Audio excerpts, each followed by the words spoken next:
taking a critical look at the gaming news of the week. This is Augmented Reality, presented by the Triple S League.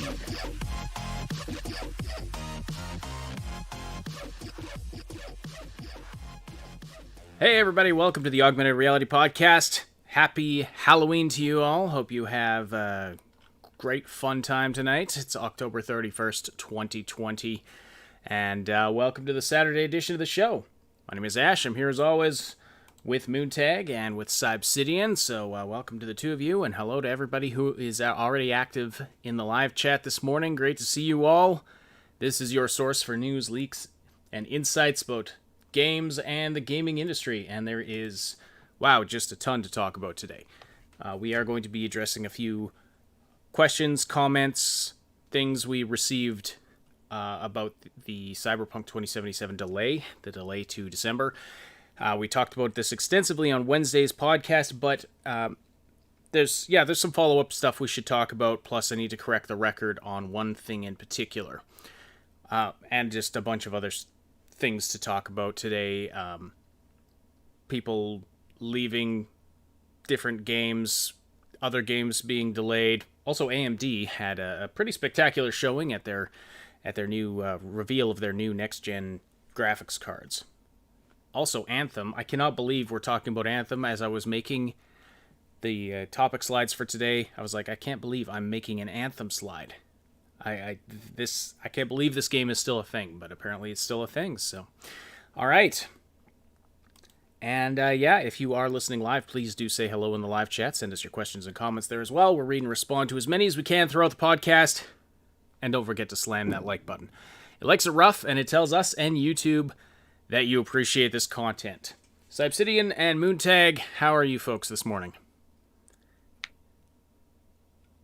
Anybody? Anyone at all? I was really happy to see the chill synthwave mix out earlier this week. Oh, yes, I should announce that. So, if you're not aware, we've just begun to announce this. We actually have a second channel. It is a music channel, and the goal is to create some epic and chill and whatever types of music mixes that you like to listen to while you're gaming or working out or, studying, whatever you like to do when you like to have music on in the background. We are partnering with a lot of independent artists and hoping to grow this into just hoping to grow this into a thing that, lots of people listen to. So we put out our first of 2 hour-long Cyberpunk-themed music mixes just yesterday. That went live. And this one's sort of a more chill synthwave sound to it. Next one's going to be more upbeat, more intense, kind of punk and rap music with a lot of original music from one of our channel members, Game Notes, as well as Peck's Epic Music, John the Wise, some other talented artists that have reached out to us and who we've worked with over the years. So it's a fun project. It's a fun project that we've begun. It's called Triple S Radio, and you can check it out. I meant to add it to the description before we started here. I'll have to do that after the fact. Anyway, so yeah, that is pretty exciting. Mm-hmm. We're gonna be trying to add more channels to our repertoire. Maybe I guess yes. It's what we've noticed is that YouTube really doesn't like you doing multiple things. They really don't like you doing multiple things. If you're a cooking channel, how dare you make a lifestyle update video or a vlog? If you're a vlog channel, how dare you do something like, I don't know, a musical song? Like, they are so... It's so bizarre. Instead of just having, people listen to what they want to listen to, it's like no... The minute we start adding stuff, and we've kind of discovered this over the years, and we've kind of realized this through some of the trending stuff, it's like there are things that you do that actively hurt you, not because that's what the public wants, but that's what the algorithm wants, and it's absolutely mental. So expect a couple more channels from us in the future, and kind of segregating some of our content a little bit more from one to the other. And again, that just boils down to you know, us being forced to forced to play this very silly YouTube game. Well, yeah, and so we have to hold the algorithm's hand a little bit. We're like, okay, no, this is this type of content, and this is this type of content. So throwing everything, because we do such a wide variety of things here, throwing everything onto the same channel doesn't necessarily make for great growth. So you may see us, like Cyb said, diversifying a bit, but the main channel will always be the primary focus. The podcast is not going anywhere. We will be continuing to make the same types of content. We may just spread it over multiple channels. But anyway, that's kind of down the road. The music channel is definitely a thing now, though, so that's pretty exciting. So, all right, into the news today. So there's, like I said, lots going on, lots to talk about. And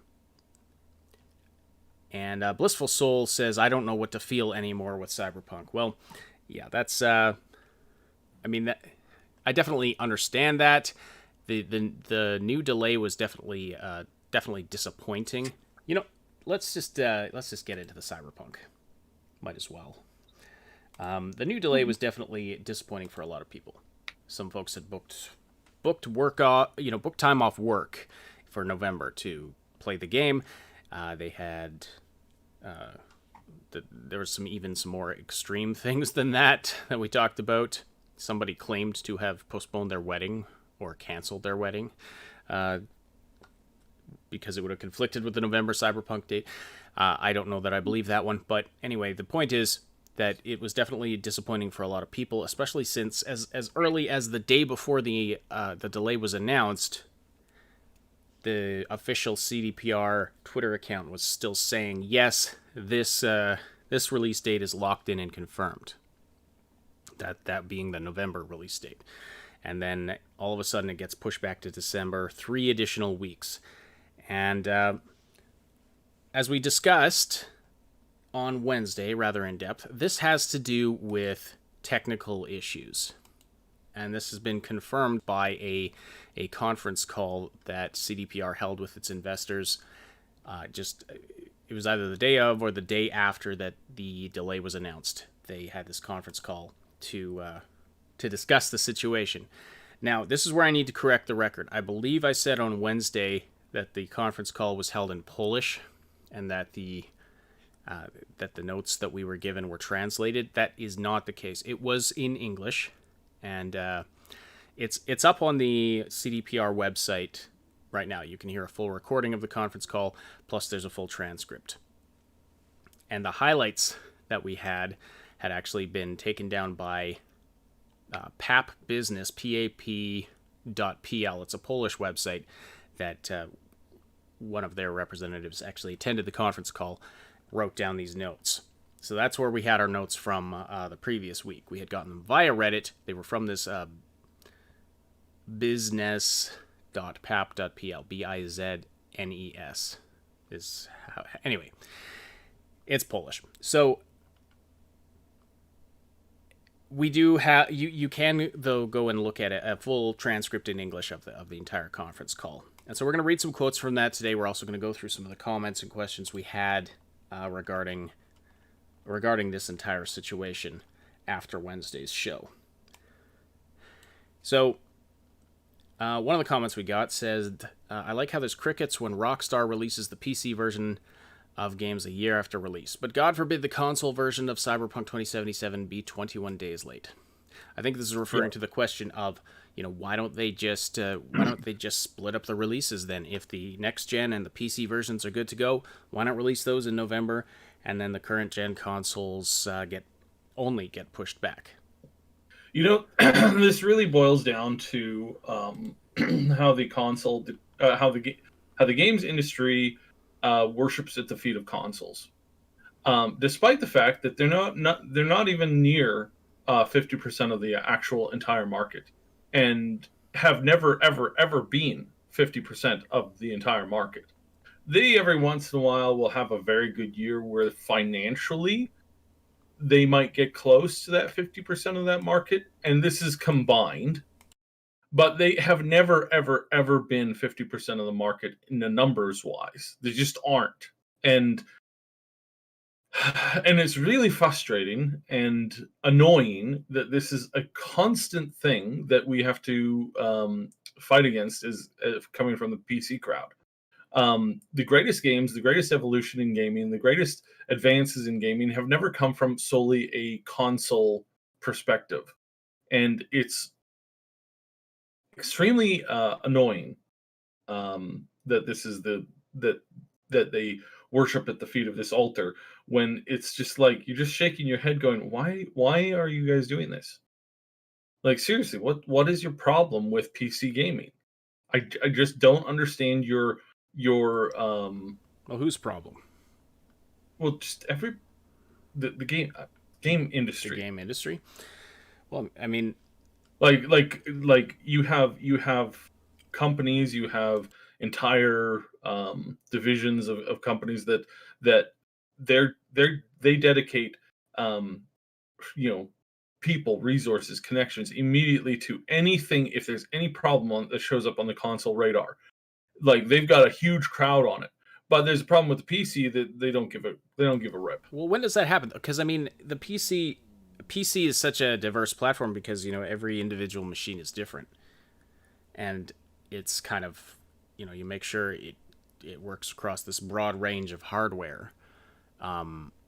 You might get individual machines that have a problem, but when you have a console, if it's not working on the Xbox One or on the PlayStation 4, I mean that means every PlayStation 4, every Xbox One. So that is a big chunk of your audience. Well, and again,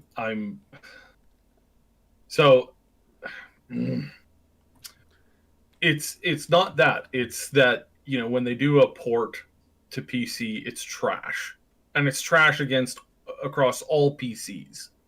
There's numerous games that have come out that have been PC ports that make more money than the original game on the original console releases, because they're supplying it to 2 or 3 million players instead of 1 million players. Right. And again, this console port is garbage. It's utter garbage. It's I mean, like, one of the Batman games was an absolute atrocious mess for like 11 months or some crap like that. So I'm not talking about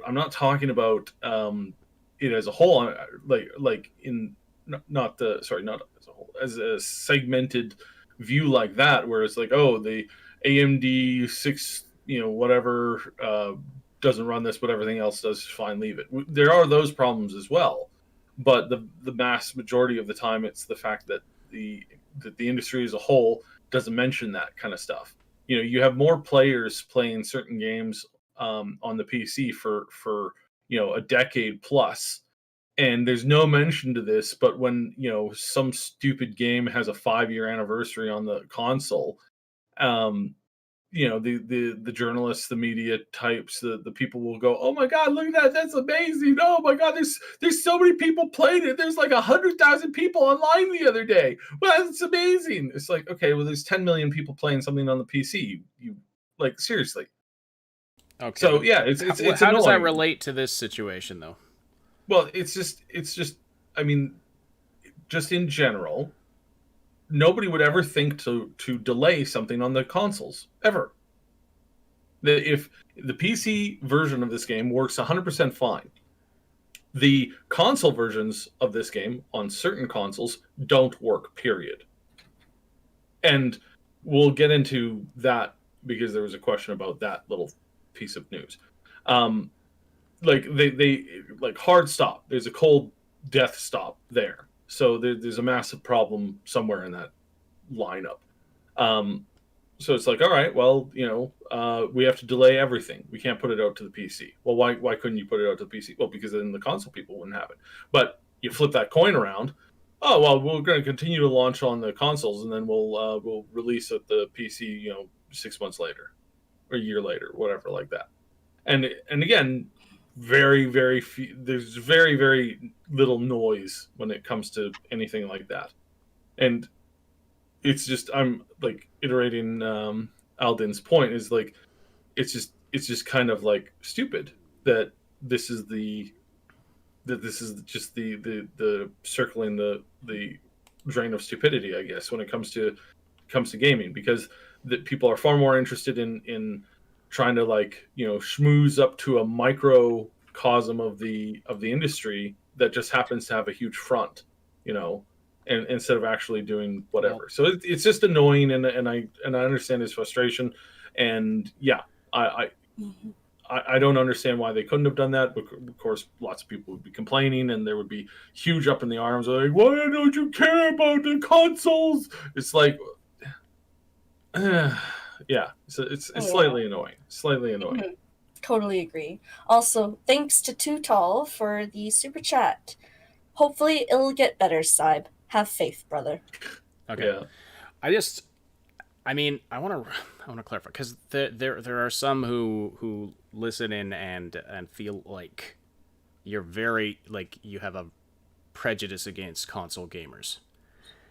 I don't have a prejudice against console gamers. I have a prejudice against console companies, because what they do is, when you have a brand new game, and this is a very, like, pushing the boundaries of, like, what the game can do, but there's no way that it's going to run on current day consoles. That game is suppressed by the console companies, because they're actively interested in protecting their bottom line, not advancing the industry of games as a whole. So there's tech that just doesn't work on these consoles, and there's been things that have popped up, and certain companies have crushed it because, well, the consoles couldn't release it, so then and it would pull too much attention away from consoles, so time to give it the boot, and it's just kind of like, that's a game that it's a needy game player kind of mentality that is extremely unhealthy. So yeah. Okay, well, in terms of the specific situation of Cyberpunk 2077, though, they addressed in the conference call that we were talking about earlier, they did address that there's their general attitude, they just want to release it all at the same time. Also, there may be contractual obligations.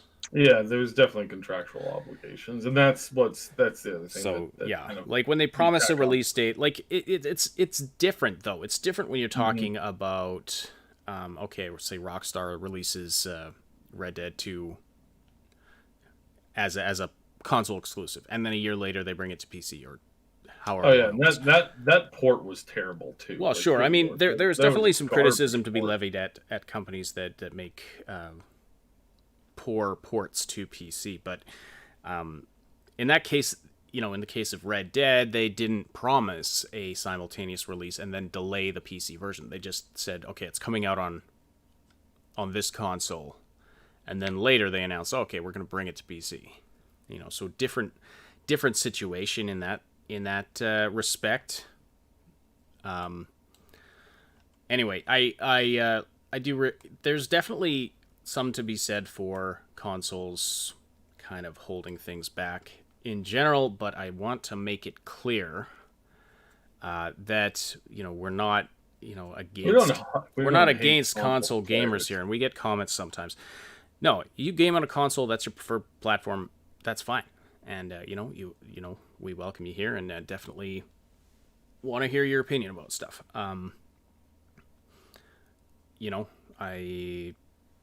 That's just the way it is. There's sometimes, Cyb goes off on something with regard to the industry side of things, and then, PlayStation or Xbox gamers take that personally. That's never how he means it. I just want to make that clear.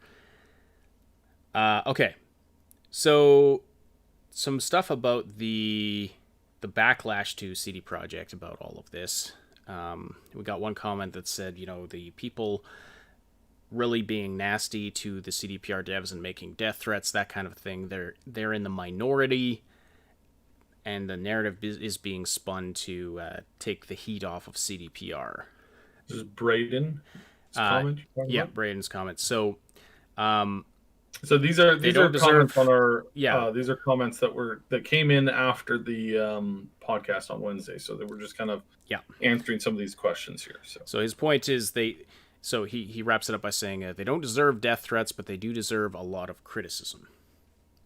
Again, in a normal year, I'd be more inclined to criticize somebody and to point out problems and errors and in the way that they're running their company. And Bellular had a pretty he was like, well, wow, you guys really dropped the ball on this kind of perspective.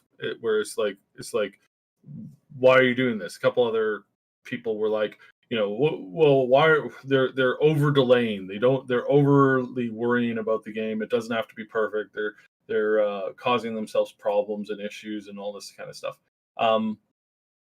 And that is somewhat accurate in the sense of in a normal time period, that would be understandable. But this isn't a normal time period. This is 2020. And you can make all the comments you want about how, well, that shouldn't affect anything. People should be, should have figured this stuff out by now.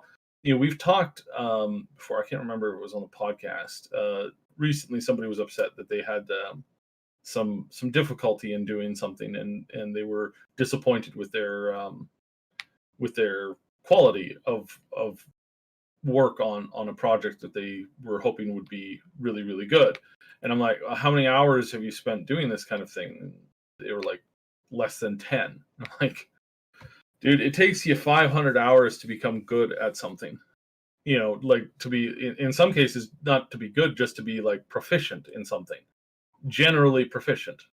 To become good and to become great and to become an expert in something takes tens of thousands of hours.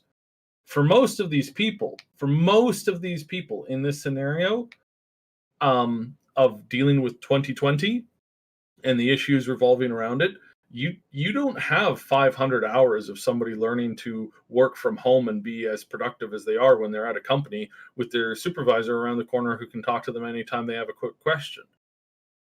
It's not the same thing. Again, people are like, people should be used to it by now. No, they're not used to it by now. They're getting to the point where they're getting used to it by now. Anybody who's releasing a product this year has had to do so under perhaps not incredible stress, but not a situation or a scenario that they were accustomed to, prepared for, or are adept at dealing with, period. So yes, in a normal year, I would be much, much more annoyed at them. And I would be going, you guys, this is ridiculous. This is clearly you have somebody in some position that doesn't need to be there, or that they're doing something wrong. But in this year, I don't think that's an issue. I really don't. In this particular year, it is frankly not that's the problem. It's not the mess up of the people doing the work. It's the fact that it's this year on top of those employees trying to do their work. In a normal time, in a normal perspective, I think this thing would have been out probably, a fair bit sooner. They may have needed to delay until November, but if we just take away all the bad stuff that happened in 2020 and it was just a generally very productive year like 2019, and everything was moving as smoothly as it was then, again, I really think that they probably would have been able to release Midsummer. In all honesty, I think Midsummer, but probably still November would have been the release. So again, considering what they've gone through, not too much of a problem in this perspective. And for people who are giving them criticism, it's like try to walk a mile in their shoes and see where you end up, right? Mm-hmm. Also, thank you to Max for the super chat. Unpopular opinion: death threats are stupid. Yeah, and that's the other thing. It's like if you think that by sending a death threat that you are somehow going to make the game come out sooner, you're an idiot.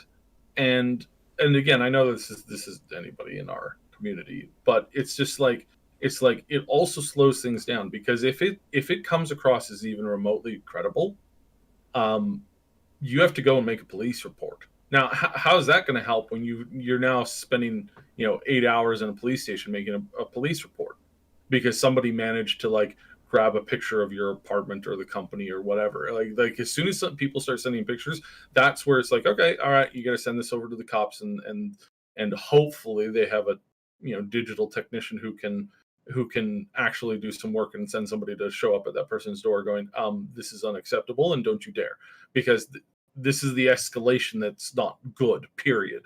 Like this is ridiculous stuff. And it does nothing to damage it, and then that causes a delay in and of itself. So that's just a bad thing. And again, everybody in our community knows that. And it's like people don't know what it means to make somebody a martyr. Like, do you literally not know the definition of that? The literal definition of that word?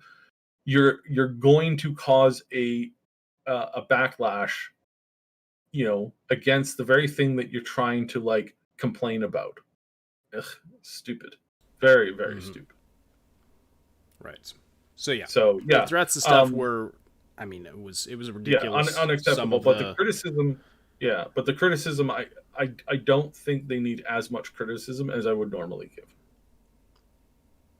I mean, I agree to an extent. There's definitely some mitigating factors that we need to understand, but we have had this series of delays, and I know that, okay, yes, this has happened before with various games, and people get annoyed, and then the game comes out, and everyone forgets about it after a while, and they just remember how great the game is, and I think that's what's going to happen. Oh, yeah. That's what's going to happen here. But very few people will even remember that there was a delay in, like, 8 months from now. But there's definitely... nobody will be talking about it. Very few people will actually be remembering it. Which is so funny on the face when you think about it. It's like, wow. Mm-hmm. But bottom line, I mean, I do think there's definitely things they need to learn from this, and they've acknowledged as much, too. Mm-hmm. Adam Kaczynski has acknowledged that they need to restructure things in as far as the tech side of it. I believe it was him who said that. It was one of their reps who were on the conference call. They said, yeah, we need to restructure things as far as the the tech division of it all. And so speaking of which, we'll get into I'm going to skip the next comment, but let's talk about what the actual problem is, because we got some pushback about it being potentially something game breaking that might require some of the discs to be recalled, that kind of a thing. Now, I do want to clarify. There is the facts that we know for certain, and then there is the arena of rumors and behind-the-scenes stuff that we got into. Now, if you want to take that with a grain of salt, absolutely feel free. You should be skeptical. I mean, we definitely encourage healthy skepticism, and we don't expect everyone to like take what we say here as gospel's truth. But we have our our beliefs about what's going on. We have our sources, and we have our understanding of things. But here's the absolute bottom line that we know from what's been revealed. The issue is technical. And this is confirmed multiple times in the conference call. Mikhail Novakovsky had several quotes that I'm going to read out here. So, first of all, when asked if it was... They were asked by one of their investors, is it the Stadia version? And, why not delay the Stadia launch to take some of the pressure off to get the other versions out the door? And he confirmed that it's Stadia, adding the Stadia launch doesn't complicate things any more than they normally would, because it's basically a type of PC build. Mm-hmm. And the PC build, they've said it's good to go, it's ready, there's really no problems with it. So They said they've moved it up to coincide with the PC release, but polish is needed to fix all the bugs and quality issues that we're still facing and we see that we can't fix them by the 19th. That's the only reason we moved to December 10th. So he mentions the bugs and quality issues there, and then in other another quote from him is in response to a different question is, the game is ready, it's there, you can actually walk through the whole game. We just need to be sure about the performance and that the glitches are gone. Yeah, especially game ending glitches. Mm-hmm. Because this is what we've heard over and over and over again. And as far as one comment saying, clearly, we didn't listen to the thingy. Clearly, this company has never, ever, ever, ever lied or not told us the entire truth, because that's what every company that's releasing a product would do with a brain. You never tell everybody everything, because you're just asking and begging for a massive, problem with that in more than one way. Never ever has any company ever said, "Oh yeah, we're not working on such and such a game," and that's exactly what they're working on. Never in the case of human history has anybody lied as part of their job because they just aren't ready to put out the information that's actually accurate and true. Like, come on. Like the fact that I have to describe this to a company that's lied numerous times, again, to protect basic, obvious things, is kind of asinine. It's really kind of like, duh. Like, you think that, like, how many companies are going to come out and say, yes, our next product is, and give the full spiel on the project? Like, nobody does that because they're stupid. That would be stupid. That would be moronic. That would be insane. You don't just give away your trade secrets. You don't go ahead and mention the end plot line of your movie that you're about to release. You don't deny that so and so major character in such and such major film series is going to die at the end of your next film. Like, you're going to deny that stuff because, well, that's what an intelligent human being would do. You don't say, "Hey, we're having a massive problem," and it's really to blame on one company in particular, one of our companion one of the companies that we're going in with this project on. Turns out they dropped the ball completely, and the product that you'll be receiving on their system is going to be far inferior than what you would get on these other systems. You don't do that. You don't do it for legal reasons. You don't do it for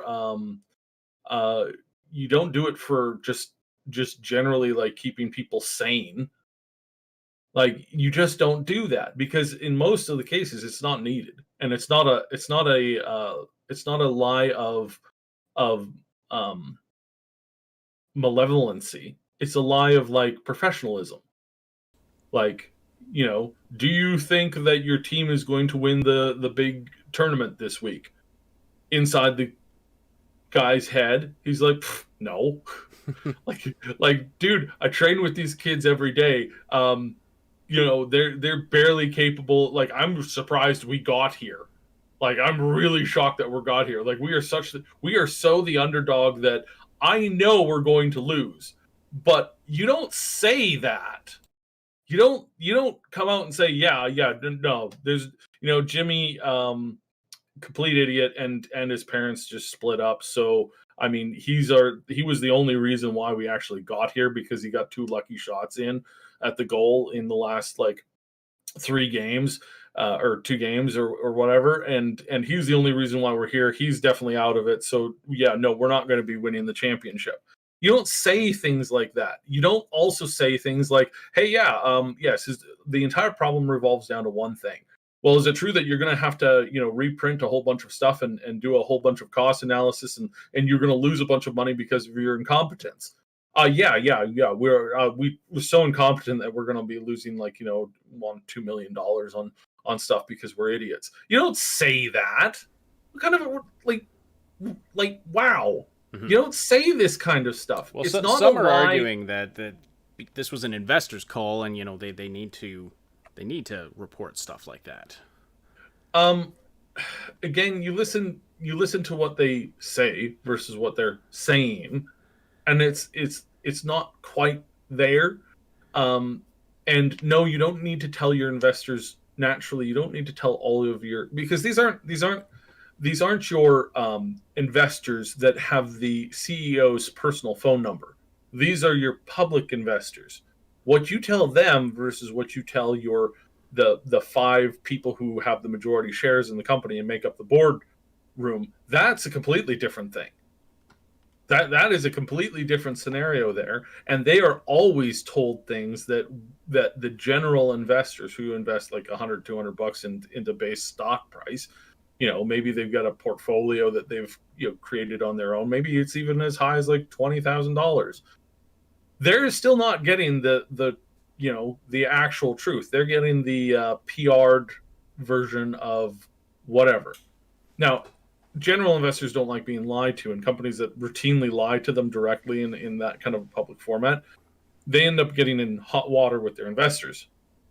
Their investors will start to form groups and voting blocks, which start to push the company in other directions or start to do that. EA had that happen recently when they're like, hey guys, we're going to give all our CEOs a huge raise. Look at this. We're doing such a good job. And the investors actively got together, voted, said, no, absolutely not. You've screwed this up completely. And EA said, we don't need to listen to you. We're just going to go home and take our toys and we're still giving ourselves a raise. It's like that's what EA did, but they were still able to like say, no, we're actually going to give this raise out to us because that's what we want to do. So yeah, it's not quite the same thing as somebody who has the personal phone call, the personal phone number of the CEO. Those investors are not the same as the general public investors. The general public investors can make some pushback, but in this particular case, if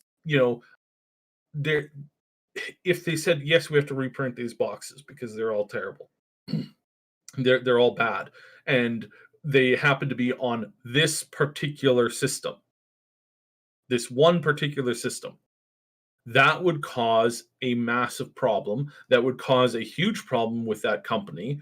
You might even tank the stock price of that particular company because you're saying, yeah, these people's product is inferior and there's a lot of problems with these things. So whatever you do, and this is the message that would be received by everybody, is whatever you do, don't play it on this system. Go out and buy it for any other system. Go out and buy a new Xbox. Go out and do anything you want, but whatever you do, don't buy that. That's the message that they would be sending. So can they walk out there and say that message? Of course not. Of course not.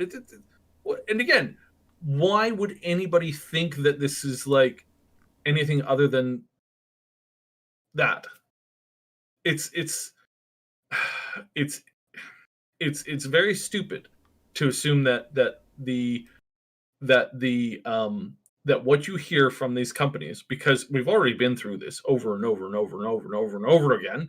I mean, they did it right before the delay. We promised no more delays. They said it that day. 3 hours later, there was a delay. Okay, so again, the company lies. Do they lie by omission, or do they lie intentionally? Is it malicious? Probably not in this case. In the case of the Twitter feed, like it was. Yeah, it was clearly somebody who wasn't versed in what was going on. They had a meeting where they were told no more delays, where everything's going great, and then there's suddenly like this like emergency, like, oh crap, guys, we have to delay. So sorry, that, and it's like, okay, that's the combination of PR talk and a combination of things that they can do. And by the way, in a lot of these big companies, you're not actually allowed to have everybody like know everything, because that leads to insider trading problems. So not everybody, the low level PR guy, this is his first big job in this particular role, and he's just manning the Twitter comm one day, because his supervisors are out doing some other project or whatever, and he's got a list of things that he's supposed to tweet out, and he tweets out the thing, and then 25 minutes later, turns out that thing is incorrect. Did he lie? Was he showing up going, okay, guys, we've got this. Now I'm going to lie to everybody, and I will reap on their tears of sorrow. It will be joyous. No. Like, come on. People think it's either that, or people are thinking that it's like it's this big grand conspiracy. It's none of those things. It's just that's how the company is running, because you can't have everybody in the company be on the exact same page all at the same time when it's a publicly traded company. Certain things you have to keep to yourself within certain departments because of this thing called insider trading. So, yeah, that's kind of what's going on, and again, any of the leaks and the inside info that we put out, of course, take it with a grain of salt, but also understand that if you're going to take your Bible from their PR sources, that you've already been proven wrong multiple times this year. Okay, so do what you want. I mean, really do what you want. Like, it doesn't really matter that much to the grand scheme of things, because what we have here is we have a delay, and it will probably be delayed till it's probably going to release now on December, because they're close enough that we understand. So here's the other thing: it's like, is it that they're wanting to push out a final polished version of an update patch? I really don't think so, because logically that wouldn't necessarily follow. I mean, they've already, if everything's already as good as it can be on the PC, and they have a baseline day one patch that's going to fix a lot of stuff already as is, then that seems good enough. No, the only reason for delay like this, coming from a standpoint of somebody who's been involved in the industry for so long, I can honestly say, you talk to other people, say, why would you delay for 2 or 3 weeks? What would that cause be? Typically it's like, that's usually something that there's usually some kind of a catastrophic failure that we just had to push back, and Larian Larian did that with Baldur's Gate, because they were having huge crash issues with the animation something that they briefly kind of mentioned about this. Again, don't quote me on this, because again, they never came out quite. They said, hey, we're delaying it a week, but it's only a digital release. There's no physical release with that. It's early access, and they pushed that back. Why did they push that back just a week? Probably because if you remember back to one of their showcases, their save load feature was broken completely, and they could not save the game. They could not load the game. They could only start a new game, and he actually did that live in the thing.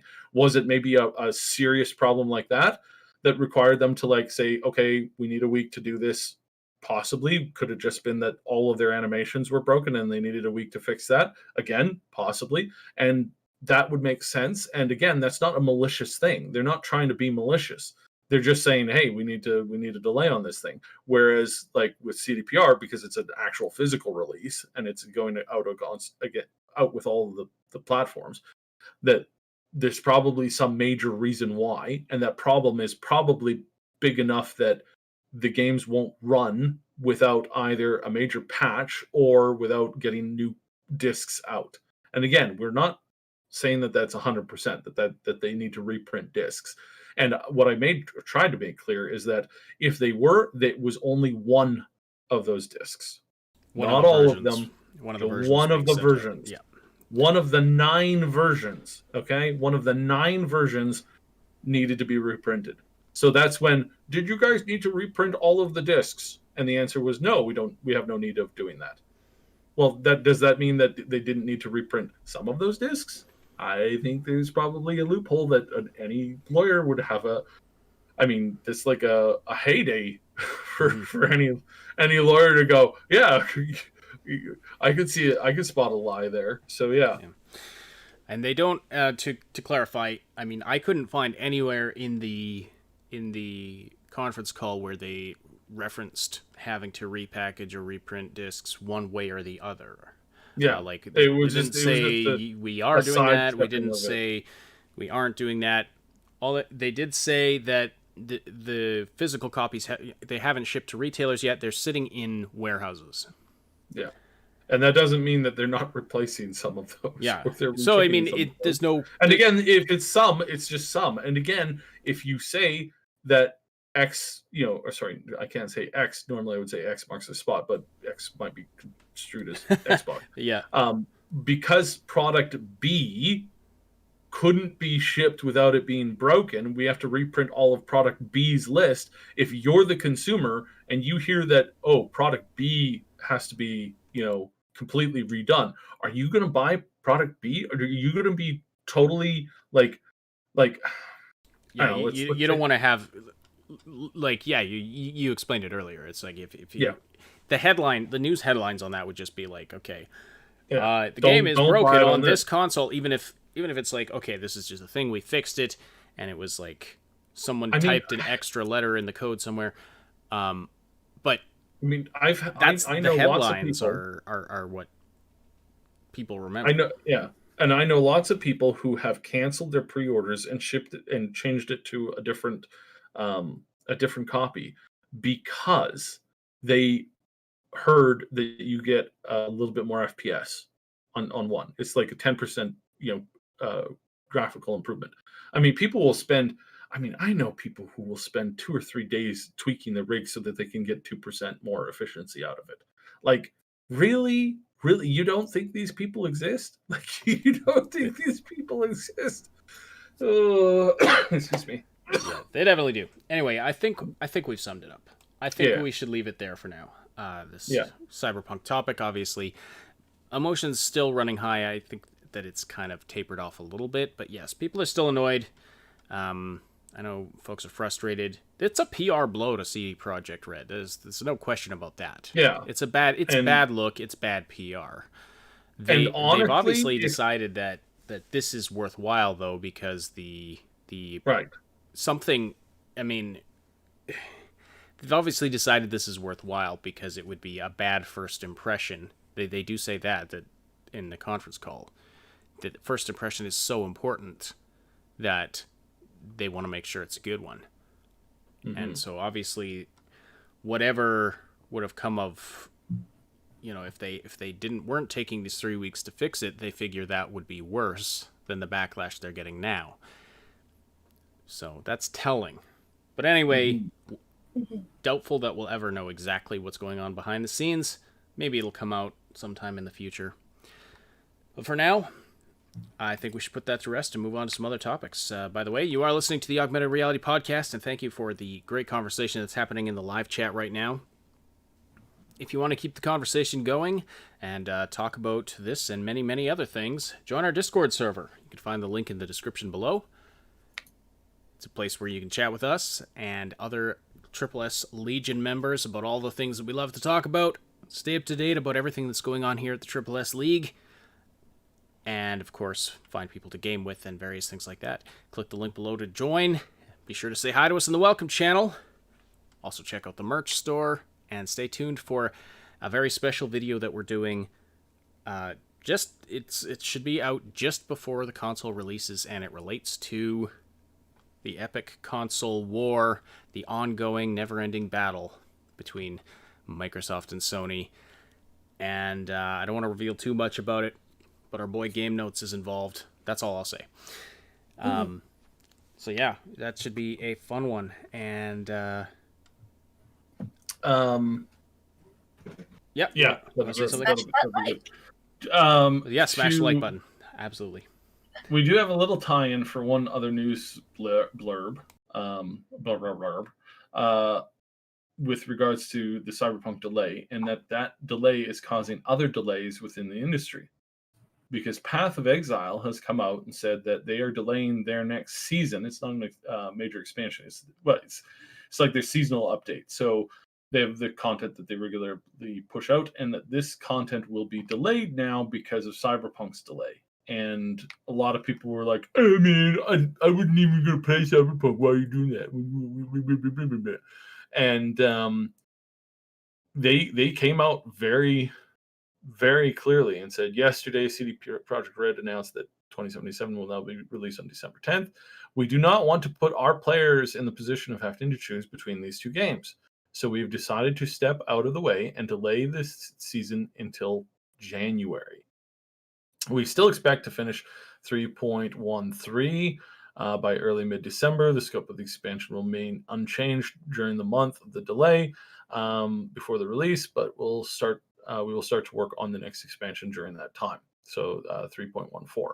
So these aren't major expansions. It's not going from 2 to 3 or from 3 to 4. These it just from I believe it's 3.12 right now is what they're on, or 3.11, and they're bumping that up to 3.13, and then they're going to start working on 3.14. So this is huge because some people have, also I should note that World of Warcraft is also announced its move, and they're probably now going garbage, because they had delayed. Originally they were going to be launching just before the game, but now they're kind of releasing in the same window. But it's also holiday season, so maybe that's not too much of a problem. So this is just an interesting thing. He then later went on to elaborate on a Reddit post that talked about some interesting numbers. So the numbers are very clear that here, let me see. The first days or weeks of a new league are in fact by far the most exciting time for our players, and this is reflected in our metrics that track player engagement. There's a massive spike at the start of a league, so that's like their major patch, which gradually drifts down over the next 13 weeks before it spikes up again for the next one. So they have this like turnaround of like 13 weeks between expansions and new content and whatnot.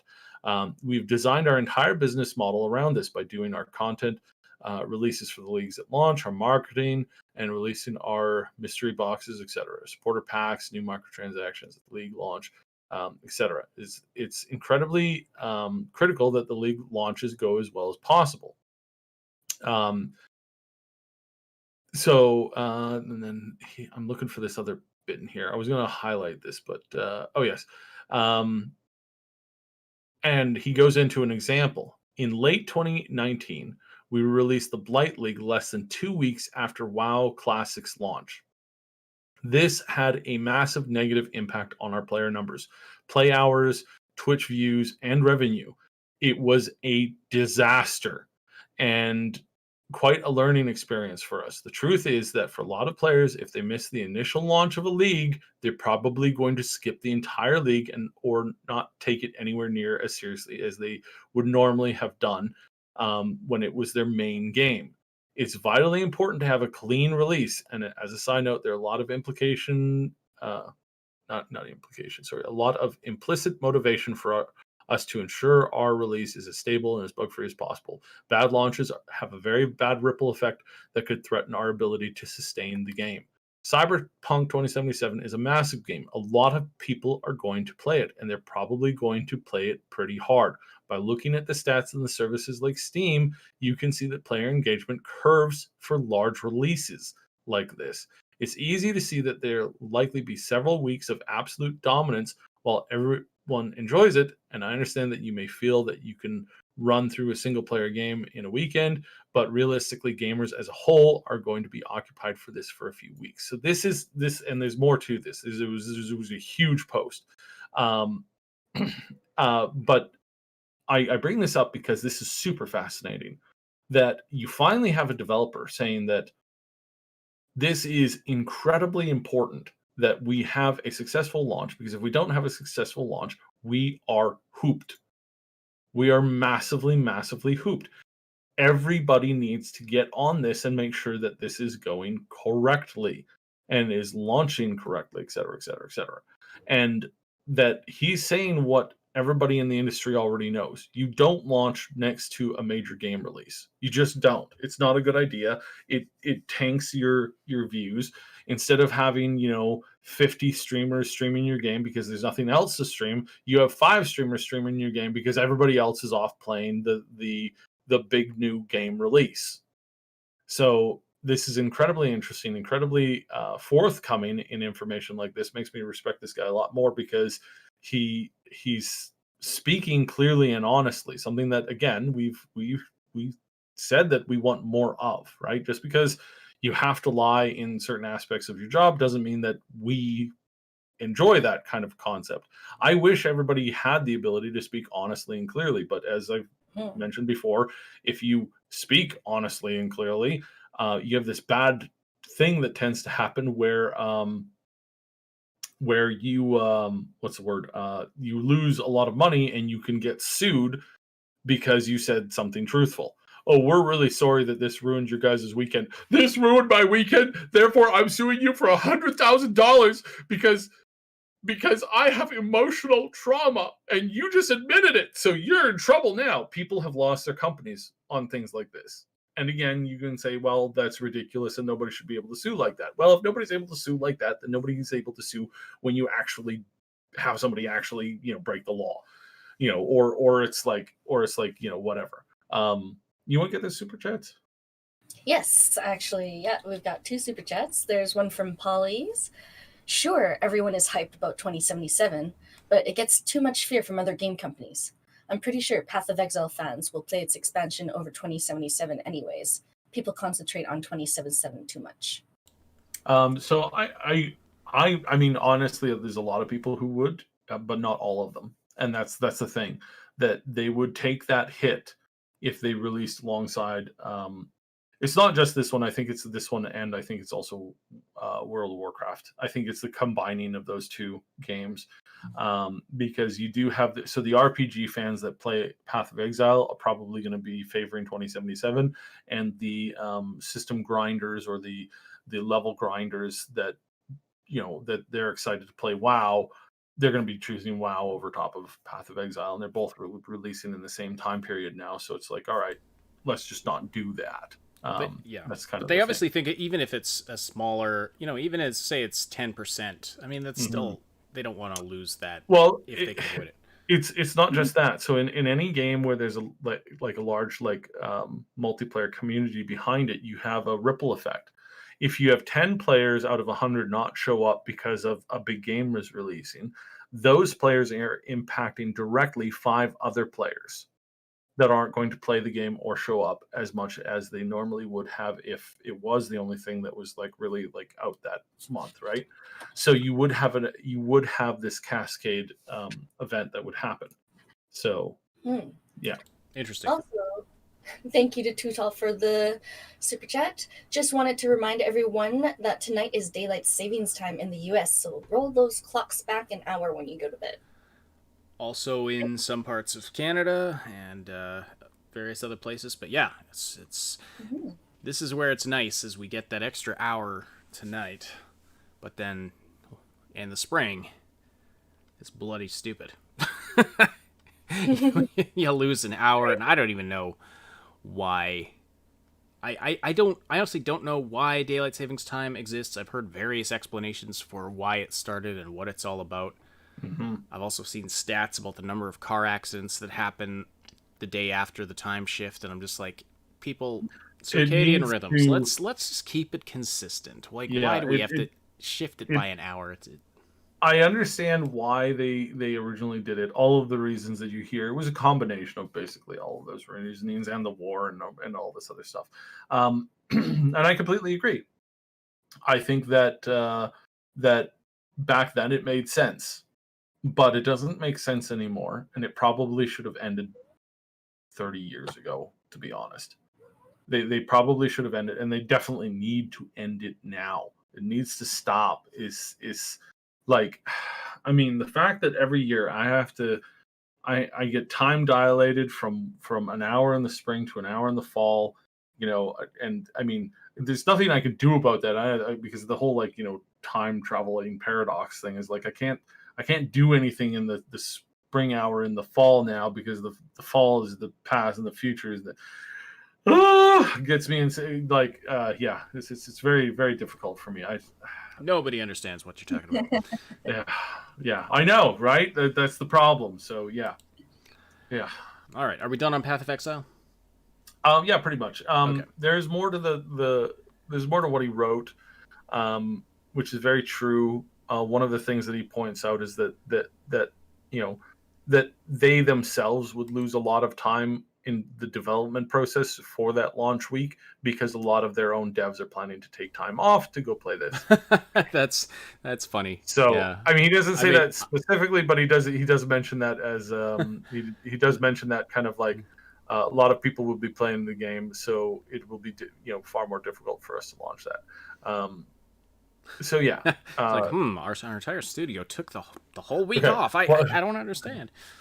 Launching 1 week later, as we planned on December 18th, means that almost all of our staff would be away immediately after launch, preventing us from fixing post-release problems during the console launches. So he basically acknowledges it there. It's like, they're not coming into work. They're not coming into work. Yes. Yeah, well, it's a combination between Cyberpunk and the holidays. So that's why they're deciding to do this then. Fair enough. And again, the fact that he comes out so honestly and says this stuff so directly, kudos. And I am honestly really looking forward to Path of Exile 2, I believe is what the next project that they're working on. I should probably make sure of that. I remember them talking about it, and it's like, it's the or no, wait. Well, in any case, they are working on a second game, another game expansion in the near future, and it has me interested because this company does seem to be pretty decent with what they do. They do tend to avoid the pitfalls of some of the microtransaction that some companies do. They're less interested in like forcing blood from a stone. So it's interesting. It makes me pique up my interest in them, because honesty is something that I think all of us really like. So. Right on. Yeah. Speaking of delays, Far Cry 6 has been pushed back into the 2021 to 2022 fiscal year, which means it won't be released now until after at least April 1st of 2021. And also Rainbow Six Quarantine has been delayed to the same time period. Originally set to come out on February 18th, 2021. Far Cry 6, it was announced recently, like I said, would be pushed back to the next fiscal year, although in a post-report earnings call, they said it should be the first half of the fiscal year, which means probably sometime between April and September of 2021. Ubisoft, though, that's a company that's benefited from the Cyberpunk 2077 delay. I've seen a lot of people saying they're going to check out Assassin's Creed Valhalla now that they're not going to be having Cyberpunk releasing like right around the same time. Mm-hmm. So they've benefited from that. If you play that game, let us know how it is. I don't know that I'll have time to check it out, but definitely, give us your impressions on it if you do decide to pick that up and play it. I don't know that there's really much more to say about that, except that can we just talk about how awesome Giancarlo Esposito is? I mean, the dude's a fantastic actor, and he's like in everything that I'm enjoying watching. He was in season 2 of The Boys. He's showed up at the end of season 1 of The Mandalorian, and so presumably he's going to have a role in season 2. I have not watched the first episode yet. No spoilers. No spoilers, everybody. No spoilers. I'll probably wait till 2 or 3 of them are out and then watch them all together. Yeah, that's what Time Bean was saying last night. She's like, "Oh my gosh, I need to watch this as a group thing. I can't stand." Well, yeah, I know, right? Only watching one episode at a time. One episode a week. How did we live? Yeah. How did we live back when we could only watch a new episode once per week? I don't know if you remember, Cyb. You and another friend of ours used to come over to my place every week to watch Heroes. Yeah. That was agonizing because the episodes were so slow. They were so slow. They like you. There was one week where we're just like, somebody throw a punch, like, because it had just been so slow up to that point. And then I think the biggest failing of that show is that they didn't have like consequences, or their consequences were always for like somebody else. Like it was never the main characters that had to live with the consequences. It was always some other perspective. And so that's kind of like yeah. But I mean, when you have a show with like 20 main characters, and you progress the plot so little in each episode, and then you got to wait for the next. You got to wait a week to watch the next one. Oh man, how did we live? Anyway, yeah, definitely. I'm looking forward to season 2 of The Mandalorian for sure. Somehow this falls under Far Cry 6, but anyway, Far Cry 6 delay. Okay, and then let's talk about Halo Infinite quickly. So, major person working on that game has left. Just gotta bring up the article here. Again, Halo Infinite director Chris Lee has stepped down. So what does this mean for this game? Means that it's possibly in trouble. It means it's possibly in trouble. I don't know why they are having these issues, or why they've been, like, we commented a lot on like why we thought their priority lists were incorrect and wrong when it came to the trailer for the game. They tried to showcase one of their not strong suits, and they ignored all of their other strong suits. And it's like, what?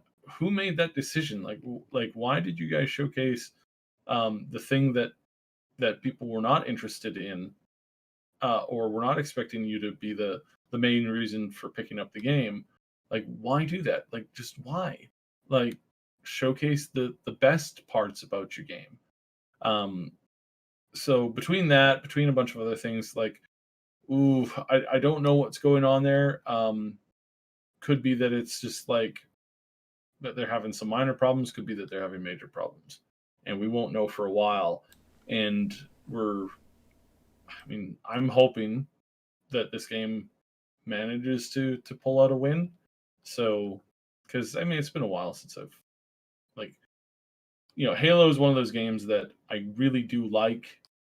Back in the day, one of the few first person shooters that I could actually play. And it's kind of sad that it's not gone over as well in the past as I think it could have been. I think. Yeah.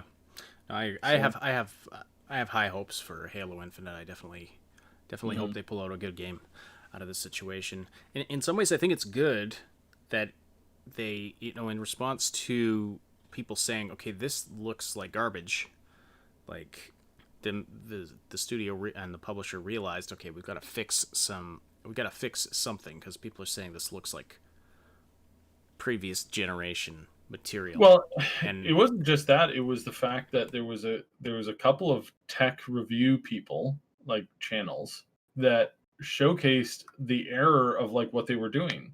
Like you guys are doing this, which causes this problem. You should be doing this other thing, because that'll make things a lot better. And it's like, wow, did nobody realize this like so late into the game? Like nobody realized that, hey guys, we should switch this up, but we should tweak this, and it's that kind of like, yeah, it's that kind of thing that makes me really wonder, right? Yeah. So, indeed. All right. We've got another super chat from Polly's. Again, Polly, thanks so much. Yeah. So he says, not gonna buy another UB game ever again. Watch Dogs Legion is a massive broken garbage. Random crashes and boring world with bad voices and facial animations. My save files got corrupted. That really sucks, Polly. Ooh, that's that bad. sucked. Yeah, that's bad. Sorry to hear that. Yeah. I hate to say I told you so, but I did say a few months ago that this game was not going to be very good. And one of the things that I specifically said about this game, and again, I'm not blaming you for not, everybody wants to try the new thing. I'm not saying that was a bad choice, but just one of the things that's really, really stood out to me like right away, and I said it months and months and months ago, when the showcase was actually, I think it was well over a year ago when they first showcased the game. I said, oh, you're going to have every player, the player is going to be able to play as anybody in the entire city of London. So every single person that you meet in the game is potentially a playable character, well, except for all of the bad guys, because you can't play them. You can't make one of them change sides. So you're playing as these regular people, and this basically means that you're going to have really shallow, not interesting main characters, and all of those characters that you're seeing, you're going to have maybe 12 voice actors doing the lines for them, and they're going to be pretty weak lines at that, and that's going to be it. It's basically going to be they basically utilizing Skyrim voice, the Skyrim voice structure in a game that's coming out more than 10 years after that. And not only duplicated voices, but one of the folks who got early access to it, I can't remember if it was Young or if it was, I can't remember if it was Young or not, but somebody I watched who had, might have been Skillip. Anyway, they pointed out that they got the same quest twice from two different NPCs with the same voice, gave them the same quest. And there's a recruitment quest you go on. You do a quest for this NPC and then you can recruit them. And so he had to go to the same location. It wasn't even go here and rescue my sister or something, in two separate locations. He got sent to the same location twice. So that kind of thing is probably rampant in that game. I think it was an interesting concept to try and go for this. Okay, you can literally recruit anyone in the city. It just seems to have failed in execution, and reviews are pretty much revealing that it's not scoring very well anywhere. And again, we have this interesting situation where, hey Ash, what's the professionals review score on this game? Oh, twice the audience score. It's 7. So it's hovering around 7 or 8. Yeah, and then what's the users, the people actually playing and enjoying the game? What's their review score? Hovering around, out of curiosity. Hovering around 4 to 5. When I checked on Metacritic yesterday.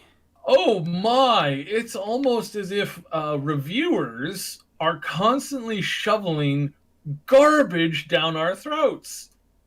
It's almost as if this is their job to shovel garbage down our throats and to basically lie about the state of video games. It's really kind of weird, don't you think? I'm just so used to it. It's like background noise at this point. I don't care what what do you even call it? Mainstream media? The professional gaming class. Well, don't you understand? They're professionals. They know what you should be playing way better than you know. What do you know, you scrub? Don't you dare. I guess I'll call them the elite media class. The people who work for the professional, French for the aristocracy. large man. Yeah, well. In that voice too. Oh my goodness. There's another super chat from Polly's. Thank you so much. I originally pre-ordered it as I wanted something to play until 2077 is out. Then delays happen. Though technically still got to do so. God, I'm dumb. Oh no, Polly's. Oh no. Oh. Well, that's unfortunate. It really is. Yeah. If nothing else had been going on, I probably would have picked it up. But it doesn't sound like it's really worth it. Oh, no. No, it's not worth it. It's, and again, it's it was kind of obvious from the from what they had said, because I'm they're not increasing their base anything, they're not increasing their basic structure of an Ubisoft game. It's really it's very much the same thing, right? And that's fine, but they ran into this massive problem with trying to make the game something that they didn't have the tech or the structure for within the company. So right, yeah. Ubisoft, not well known for innovative gameplay. I mean, like you said, it was an innovative concept, but they just didn't have, it just couldn't deliver on it. All right, a couple more things to get to before we're done. Remember Anthem? Remember that game? The game that Mass Effect Andromeda died for. Well, apparently it's still a thing. I was surprised when this came off my news feed. New blog post out from BioWare explaining how they're improving Javelin gameplay and builds. Not going to go into a ton of details here, but I don't know. This made ripples, and so they're working on this game. Still, It's still being developed, which is kind of funny. I mean, it's being developed by a skeleton crew, so how much they can actually get done is, yeah, it's gonna be interesting. Yeah. So, what do you think, though? Projections for the future on this. Do you think Anthem's eventually going to be a game worth playing, and how long will it take? No, it's hot garbage. It's always been hot garbage. It will always be hot garbage. At the most, they can get this into a somewhat playable, somewhat cool experience. But by the time they actually get this game up to the point where it's would be worth millions of people playing it, like say the resurrection that happened to No Man's Sky, it's just going to be outclassed because the thing that makes I keep tabbing over. Sorry about the clicks. The thing that makes this game interesting is the massive population behind it. But the massive population behind it isn't going to be able to, if that's not there, that's not going to sustain the game in what you want for it. So there'll always be, I suspect, a small microfraction of people playing this game. There's always somebody out there who thinks that European Truckers is the best game that the universe has ever managed to produce. European Truckers? I've never even heard of that. This is one of the worst made games. I can't even remember if that's the actual name for it. So Oh my goodness. Yeah. We have another super chat from Rensten. Thank you so much. I usually call game journalists prostitutes or case gatekeepers. Elitists from San Francisco can only peddle their Bay Area BS to my ire for so long. Yeah. Well, and here's the thing, like, you do have this class of media reviewers that they like pay. Basically, access journalism is a real thing, and you catch them in candid moments. Some of them will admit it. You can't rate the game, even if you think it's trash. You can't rate it too poorly, or you don't get access to the next one. So but there are other review, and so that's why I don't like calling them professional reviewers, because there are independent reviewers who are very professional, folks on YouTube and other independent outlets that write very good reviews and will be honest with you. And then there's also the player reviews on places like Steam, Metacritic. So I looked it up. It's called Euro Truck Simulator, and it's by far one of the worst games ever made. I mean, the ET game was really, really, really, really, really terrible, but this game just blows that out of the water. In a comparative analysis, it's just hot garbage.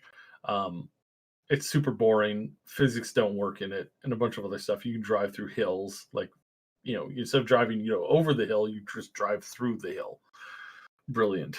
But yeah, it's I don't think that they're going to be able to resurrect themselves. I think there'll be a small portion of players who are like, this is the best game ever, because this always happens. Like, you always get this like tiny outset of people who like maybe these are the people who like they see like somebody like down in the dumps and just like in the worst place that they could be, and they're like, oh, I love this person. It's like, why? Oh, they need somebody so much. Well, they need to probably have an intervention, or they've missed the last 5 interventions. Why? Like, that kind of thing. Yeah, kudos to them. I guess I should be comparing video games to people. So let's just say Yeah, let's just leave that. Okay, some comments. My metaphors are starting to run out for today. Actually, I just have to plug this like really great webcomic that I discovered on Webtoons, because I read a lot of comics on there. It's freaking great. They have one called Meme Girls on there. Check it out. You will Meme not regret Girls. it. Okay. I posted a couple of comics from there in the Discord. They are so funny. They're great. I really like it. You'll definitely see why. Some comments in the super chat. Or not in the super chat, in the live chat. I want to read out here. Game Notes says there's also very honest, unprofessional reviews. That's very true. Mm-hmm. But some of the non-professionals might give you a more accurate take than some of the elite journalists. There's some discussion about Game of the Year. Among Us or Phasmophobia should be Game of the Year, potentially.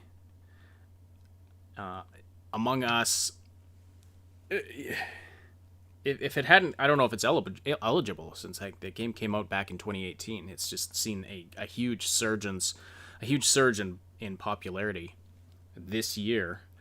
It's kind of an interesting phenomenon.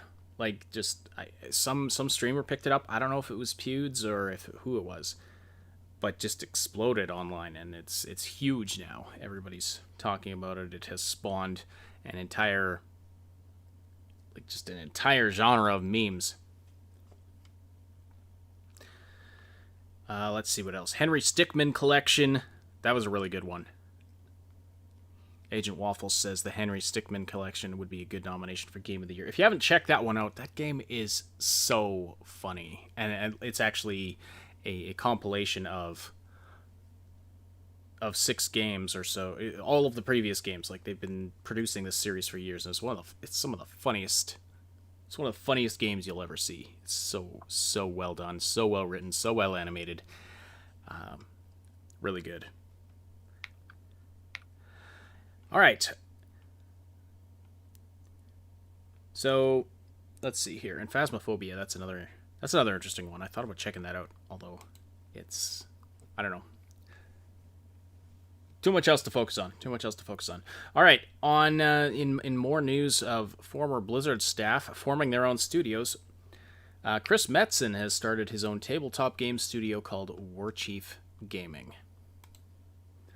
Won't get too much into this one. This is different than some of the previous ones we've talked about, since Metzen left Blizzard in 2016 to retire. Now, you were saying, Saib, he dealt with some crap while he was there. Well, no, he had he took a break, like a long break from developing and working on stuff, because he was just he was burnt out. He was having some other issues. He was not feeling like himself. So he had kind of walked away from stuff for a while, and now game development. Now he's still doing the voice of Thrall, and he's still doing some other stuff, but this is a company that he's actually like making. So where he's actually making products and making things. It's a tabletop game, tabletop/board game company. So they have some of their own IPs coming eventually. This isn't a digital frontier as far as we know just yet. Right now, there's only 3 people at the company, and they're working on stuff. And you can tell that he's got his like purpose back in his life. That he's got purpose now, because he is talking about this like he's an excited like teenager again. And he's laughing and he's smiling and he's talking, and people who I do know that are close to him have mentioned that he's doing a lot better now. And a lot of that has come from the fact that he's one of the things he's been doing recently is he rented some 20,000 foot, I'm pretty sure it's 20,000 foot warehouse, where he and his friends set up to play tabletop games, like massive tabletop games. They have huge maps like built that are comprised of like Warhammer and D&D, like miniatures and figurines and dungeons and that kind of stuff. And he just has miles of the stuff, and there's hundreds of people that come and play with him every week.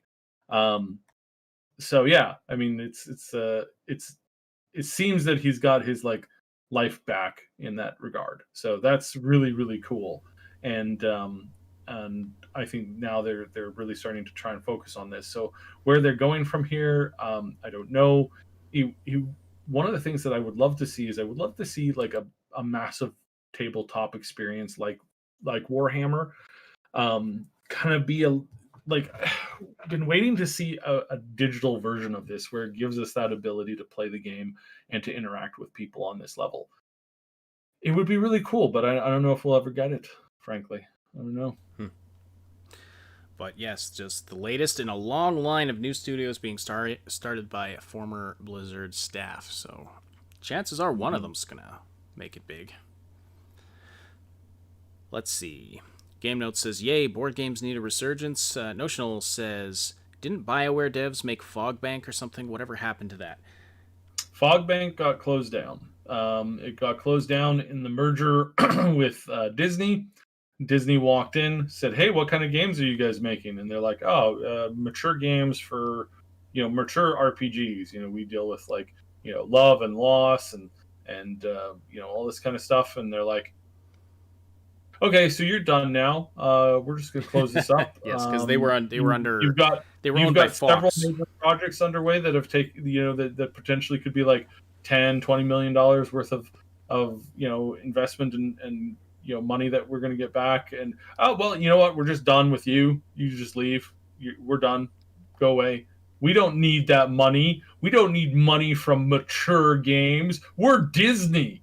We're unstoppable. We have this empire that's never, ever, ever going to be in financial trouble or face ruination. We don't need to cater to adults for content and games. We can just entirely subsist off of these remakes of like old cartoons. Like we just made this. We're planning on making this Mulan live action remake, and then we've got this whole Star Wars thing. Like we're gonna be printing money for the next 10 years. We don't need you, stupid Fogbank people. Get GTFO. Get out of here. Just get out of here. Go. You're fired. You're all fired. That's right. Stupid. Because Fogbank was under Fox, and so when Disney acquired them, that's when that all happened. They did release one mobile game. I don't know. It was really good. It had stories from. They had a couple of interesting things. They had what is that UFO? I believe Scully Mulder. What's that? X-Files. X-Files. They had X-Files content, like new X-Files content from like writers and stuff that were attached to like the show and stuff. All of that gone. All of it gone. All just trashed. Just thrown in the bin. No, it's in a vault somewhere. It's like, check this out. They are in financial dire straits right now, and they still won't go back and release 1313, Star Wars 1313. Why? Because it doesn't approve with our vision of the future of the Star Wars genre.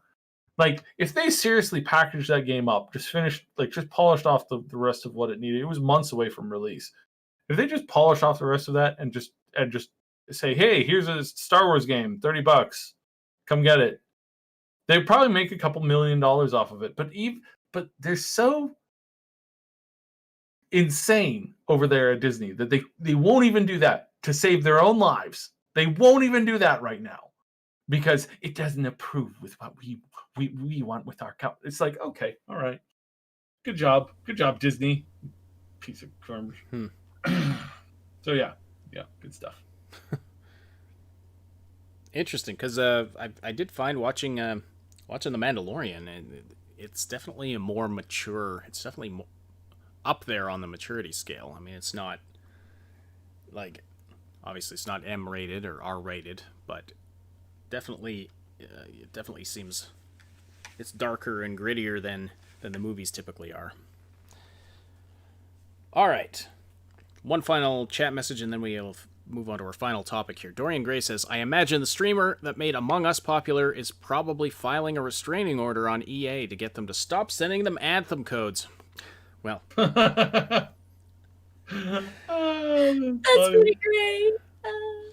Thanks for that, Dorian Gray. All right. Let's talk about the new AMD graphics cards quickly. This was slated for Wednesday, and we had to push it to today, and now we've pushed it to the end of the show. But here it is, the new AMD Radeon RX 6000 series has been revealed. Go Cybe. So real quick, I gotta say that overall, really happy and interested to see what they're doing with the energy conservation tech. Really cool, because this is a major thing that we are missing for the future of developing. Like, it really is. This is a massive thing that needs to happen. It needs to be perfected. We need to start running technology on half or a quarter of the electricity that we're currently running it off of. Things are getting crazy. The fact that you're being forced to put in a 750 watt thing into pretty much every computer now, ridiculous. Things can improve. We can see improvement here, but it's like we actually have to have that technology push forward. Overall, it's a little bit more powerful than the NVIDIA cards that were announced, just ever so slightly, and ever so slightly, they're more expensive. So you basically get what you pay for. So they're not bad, I don't think. It's something that makes me go, I wonder which one's the better one. Probably, honestly, I'm probably going to still stick with NVIDIA because I don't have a AMD motherboard. If I had an AMD motherboard, it'd be more interesting to probably get an AMD, GPU. But I think that overall, nothing super shocking, nothing super surprising, decent overall. Congratulations, good job, and we will, we'll see what's coming down the road. Mm-hmm. But this was nothing to, it's nothing to like lose your mind over, but also not nothing. So healthy competition, healthy cards. Can't express how much this whole power thing is actually really, really cool, and how grateful I am to see this tech getting better and better. But don't really see a point in canceling if you got your hands on a 3060 or 30, whatever. I don't see a need for you to swap over to this unless you really, really, really wanted to.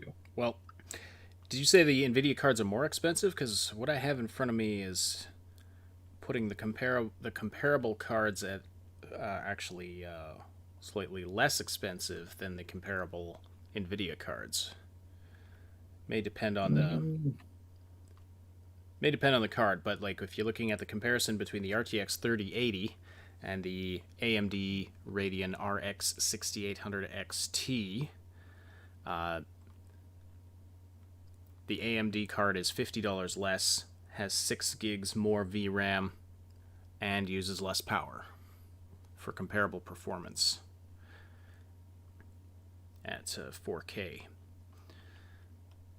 Well, for that you need a 4K monitor. Yeah, I mean, I'm still not like right now. It's actually getting your hands on these things, and for us here in Iceberg land, it's not quite that easy yet. So I'll probably come back to it once we can actually get our local stores are still only receiving one of these cards a week. So it's like you got a lineup of 2,000 people, and one person out of those 2,000 people are picking up a card per store. Like it's kind of ridiculous. So we'll see how that. We'll see. We'll come back to this in a couple of months, and we'll see where the prices are standing then. Okay, fair enough. But anyway, yeah. So AMD seems to have really thrown itself back in the game with as far as PC gaming, and in terms of having something comparable to NVIDIA. So, we'll keep our eye on this for sure. Okay. And with that, I think we'll call it a show. So thank you so much, everybody, for the great conversation today. Thank you for the live chat conversation. Thank you for being so active. And thank you for hitting the like button. Don't forget to slam that like button if you haven't already. Thanks for supporting the show live or after the fact. And also special thanks to our Patreon supporters and channel members who help to make this content possible. Our big damn heroes on Patreon. Robin, Shue82, Time Bean, Schoolaman, Lady Reaver, Dracoden, Niv, 2Tall12, and our 2 anonymous supporters at that level. Really appreciate all of you. It's the upgrade in tools and stuff we've been able to get because of the financial support has gone a long way. And our channel members on YouTube here, Jer Schultz, Game Notes, Night City Punk, Terror K, Somnolence. Thank you all so much. If you're listening after the fact on one of the audio-only platforms, well, it's probably delayed, because I haven't had time to put the podcast up to the audio platforms recently, but remember, you can get the latest info sooner if you watch the show or listen to the show on YouTube. We do it live on Wednesdays and Saturdays, and you can interact with other listeners and be part of the discussion. See the Discord server for exact times and schedules, as well as great conversation with our community members. This podcast is a presentation of the Triple S League. Check out our YouTube channel for game guides, reviews, comedy, news updates, tons more quality gaming content. Check out the merch store, link in the description below.